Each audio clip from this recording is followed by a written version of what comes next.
Assalamualaikum warahmatullahi wabarakatuh. Jumpa lagi bersama saya, Dedi Chandra.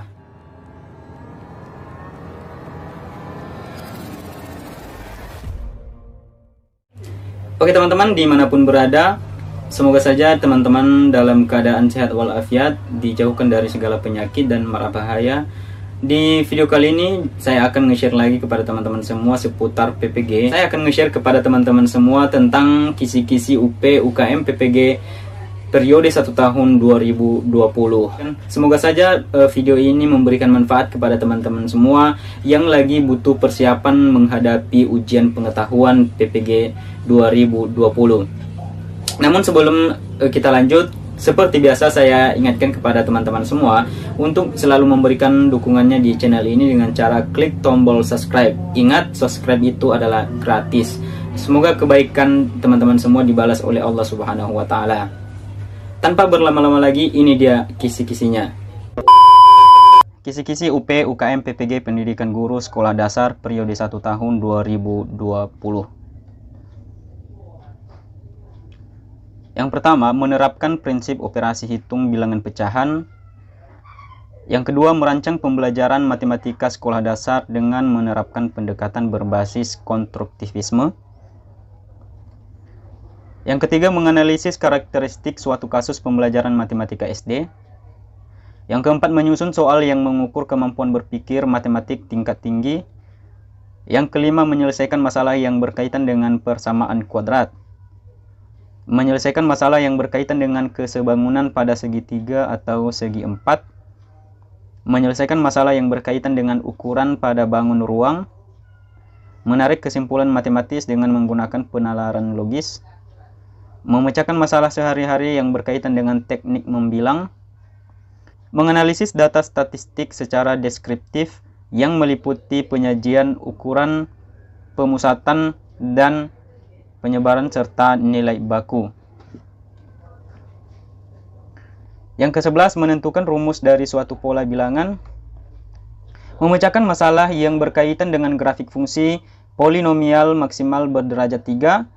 Memecahkan masalah dalam kehidupan sehari-hari yang dengan jarak, waktu, dan kecepatan. Menyelesaikan masalah yang berkaitan dengan debit. Pemecahan masalah sehari-hari yang berkaitan dengan faktor FPB dan KPK. Menganalisis kegiatan ilmiah untuk menentukan rumusan masalah, tujuan, hipotesis, atau variabel penelitian. Menganalisis perubahan yang terjadi di alam akibat pelapukan dan perkaratan, membedakan fungsi bagian rangka manusia, menganalisis proses pernafasan pada manusia, organ dan struktur organ pernafasan, proses pengangkutan udara. Yang ke-20, menentukan cara pemisahan materi meliputi filtrasi, kristalisasi, sublimasi, atau kromatografi. Seterusnya, menyimpulkan kelebihan teknik perkembangbiakan tumbuhan atau hewan. Menentukan parameter gelombang meliputi frekuensi, amplitudo, panjang gelombang, periode, kecepatan, dan energi yang terjadi pada bunyi. Seterusnya, menerapkan konsep kalor pada kehidupan sehari-hari, memahami cacat mata dan cara mengatasinya. Menjelaskan penggunaan media atau alat peraga untuk menanamkan konsep matematika SD. Menerapkan konsep kelistrikan pada rangkaian seri, paralel, dan campuran seri paralel. Menerapkan konsep gaya dan gerak pada kehidupan sehari-hari, menganalisis keterkaitan konsep sains dengan teknologi, lingkungan, dan masyarakat. Ke-29, disajikan kasus, peserta diminta menentukan model pembelajaran atau pengelolaan kelas atau penggunaan media dalam pembelajaran IPA. Membuat rubrik untuk menilai praktikum IPA.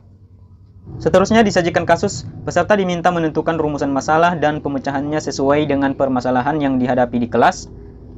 Membuat soal yang digunakan untuk mengukur kemampuan berpikir tingkat tinggi materi IPA. Menganalisis sifat dan fungsi bahasa. Mengidentifikasi struktur bahasa Indonesia. Menentukan ide pokok dalam wacana.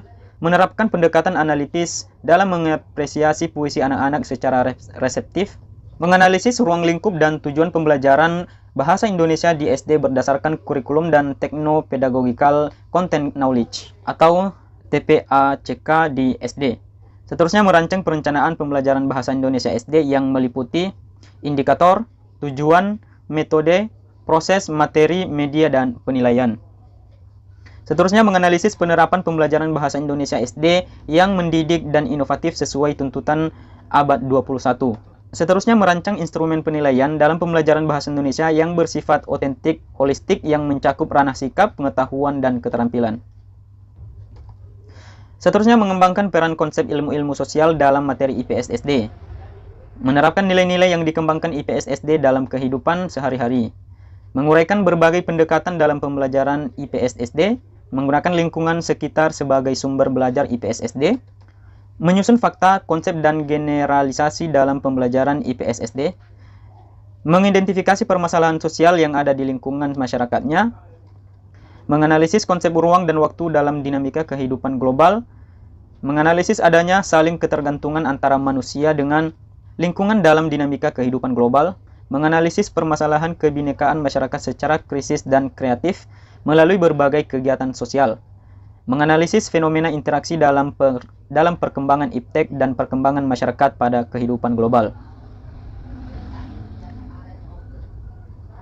Seterusnya mengaplikasikan sikap peka, tanggap, dan adaptif terhadap lingkungan sekitar untuk mengembangkan kehidupan yang sejahtera dan harmonis dalam kebinekaan. Seterusnya mengevaluasi dampak positif dan negatif perkembangan iptek terhadap kehidupan masyarakat, menerapkan model-model pembelajaran inovatif yang menunjang pembelajaran IPS di SD yang menyenangkan. Seterusnya menerapkan metode dan teknik penelitian tindakan reflektif terhadap pembelajaran IPS SD. Seterusnya menentukan media pembelajaran IPS yang sesuai dengan karakteristik anak SD. Mampu menyusun soal evaluasi IPS SD yang dapat mengukur kemampuan pengetahuan dan keterampilan. Membandingkan prinsip negara hukum formal dan negara hukum material. Mengkritisi kelemahan penegakan HAM di Indonesia. Seterusnya menerapkan prinsip-prinsip nasionalisme dan integrasi nasional dalam kehidupan bermasyarakat, berbangsa, dan bernegara Indonesia. Seterusnya membandingkan sistem pemerintahan negara federal dan sistem pemerintahan dengan azas desentralisasi. Seterusnya teman-teman, mengidentifikasi faktor-faktor penyebab melemahnya kerukunan hidup bermasyarakat, berbangsa, dan bernegara Indonesia dalam kehidupan masyarakat yang multikultur. Seterusnya menerapkan prinsip dan nilai-nilai pasca modern abad globalisasi untuk memajukan kehidupan masyarakat Indonesia yang multikultur. Seterusnya menetapkan pilihan dengan argumentasi yang benar, fakta, dan peristiwa sosial kewarganegaraan yang dapat dijadikan pengembangan materi PPKN. Seterusnya mengkritisi keunggulan dan kelemahan pengembangan sistem demokrasi konstitusional. Yang seterusnya membandingkan budaya politik dan semangat kebangsaan masyarakat Indonesia, menjelaskan cinta tanah air dan bela negara, menilai kelemahan usulan kebijakan publik untuk perlindungan pemajuan HAM serta penegakan hukum secara adil, memberikan argumen nilai yang kuat tentang pentingnya perilaku demokratis dalam konteks kewarganegaraan, mampu merancang dan melaksanakan penelitian yang relevan dengan masalah pembelajaran sesuai kaidah penelitian ilmiah, mengembangkan kegiatan pembelajaran yang mengakomodasi perbedaan karakteristik belajar siswa melalui model pembelajaran kooperatif, mengembangkan pola evaluasi autentik berbasis proses dan produk kinerja siswa dalam pembelajaran PPKN, melakukan kegiatan refleksi, perbaikan proses dan hasil pembelajaran PPKN SD berdasar alur PTK, mengidentifikasi tahapan pemerolehan bahasa anak usia SD, menganalisis karakteristik perkembangan bahasa anak usia SD, mengidentifikasi makna kata, menerapkan penggunaan ejaan dan tanda baca, menyusun paragraf yang mengandung unsur koherensi dan kelengkapan, menyimpulkan isi bacaan, menerapkan pendekatan analitis dalam mengapresiasi cerita anak-anak secara reseptif, dan terakhir menerapkan pendekatan analitis dalam mengapresiasi drama anak-anak secara reseptif. Nah, oke teman-teman, kisi-kisi yang barusan saya bacakan itu adalah kisi-kisi UP, UKM, PPG dengan jurusan PGSD. Jadi teman-teman, kalau seandainya kalian belajar, kalian harus mempedomani ataupun berpatokan pada kisi-kisi yang sudah dibuat, karena kisi-kisi ini berlaku selama periode 1 tahun di tahun 2020 ini.